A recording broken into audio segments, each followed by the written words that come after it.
Passamos a apresentar os 4 Evangelhos, Revelação da Revelação, Jean Baptiste Rustin. Narração, Paulo de Moraes.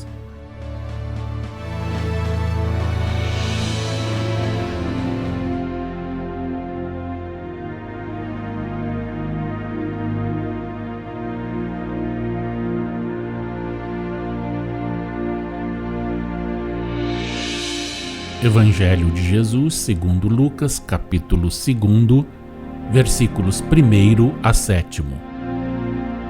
Concepção, gravidez e parto de Maria por obra do Espírito Santo. Aparecimento de Jesus na terra. Sucedeu que por aqueles dias se publicou um decreto de César Augusto para o recenseamento dos habitantes de todo o orbe. Esse primeiro recenseamento foi feito por Quirino, governador da Síria. Todos iam fazer suas declarações, cada um na sua cidade. José partiu da cidade de Nazaré, que fica na Galileia, e veio à Judéia, a cidade de Davi, chamada Belém, por isso que ele era da casa e da família de Davi, a fim de fazer-se registrar com Maria, sua esposa, que estava grávida.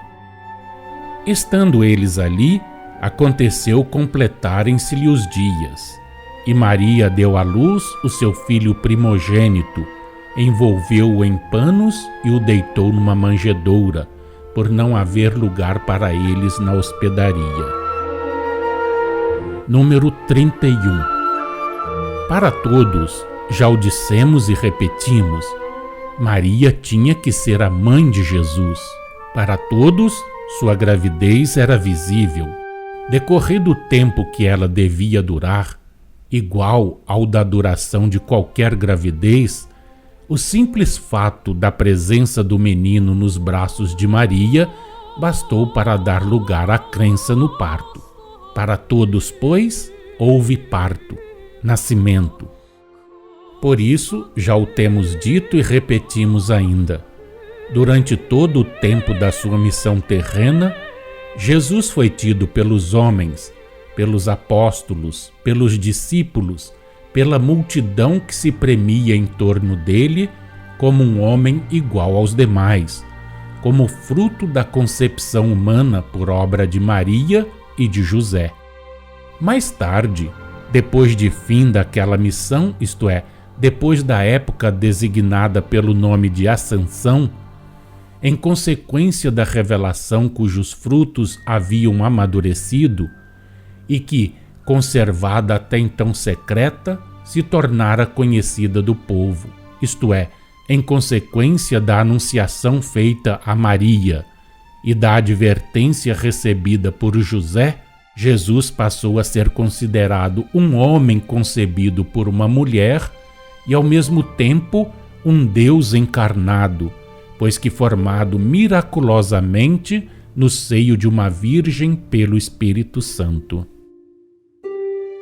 Dessa crença vulgar, relativa à concepção, ao nascimento de Jesus, à gravidez e ao parto de Maria, crença que se originou segundo as vontades do Senhor de uma revelação espiritual apropriada às necessidades dos tempos, ao estado das inteligências e às exigências da época, como meio e condição do vosso progresso, de preparo da vossa humanidade para a compreensão da vida espiritual, dessa crença, dizemos, partilharam os evangelistas do mesmo modo que os apóstolos, os discípulos e o povo.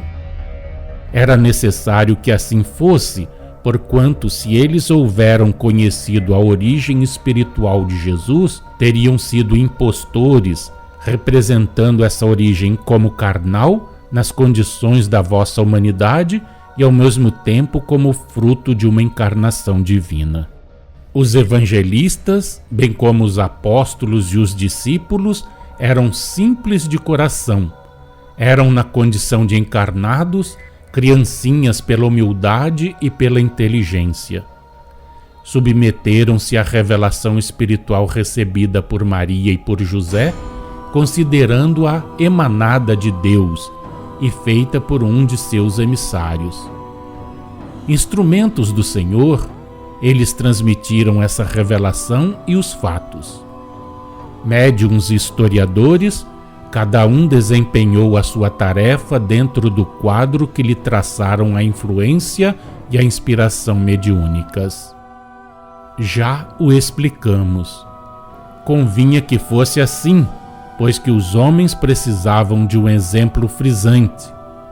Por perto de 20 séculos, a matéria idealizada vos preparou, com o auxílio do tempo e das reencarnações sucessivas, mediante as quais se efetuaram a expiação, a reparação e o progresso para a compreensão da vida espiritual, e vos conduziu à era nova do Espiritismo, cujo advento foi preparado pelo progresso lenta e laboriosamente efetuado desde que o Mestre desceu à Terra até hoje.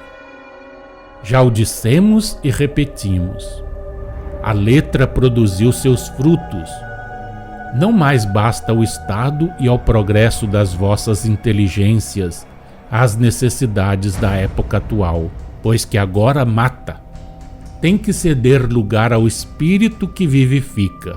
São chegados os tempos de se vos ensinar, de acordo com a ciência e com a verdade, iniciando-vos nos segredos de além-túmulo, o que foram, como obra do Espírito Santo, a gravidez e o parto de Maria.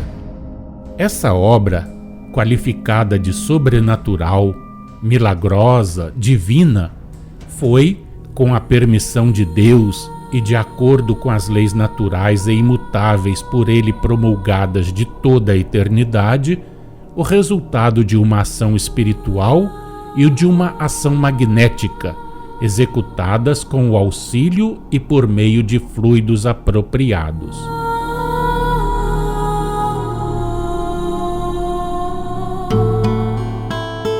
Acompanhe no próximo programa mais um trecho de Os 4 Evangelhos, Revelação da Revelação, Jean Baptiste Rustin.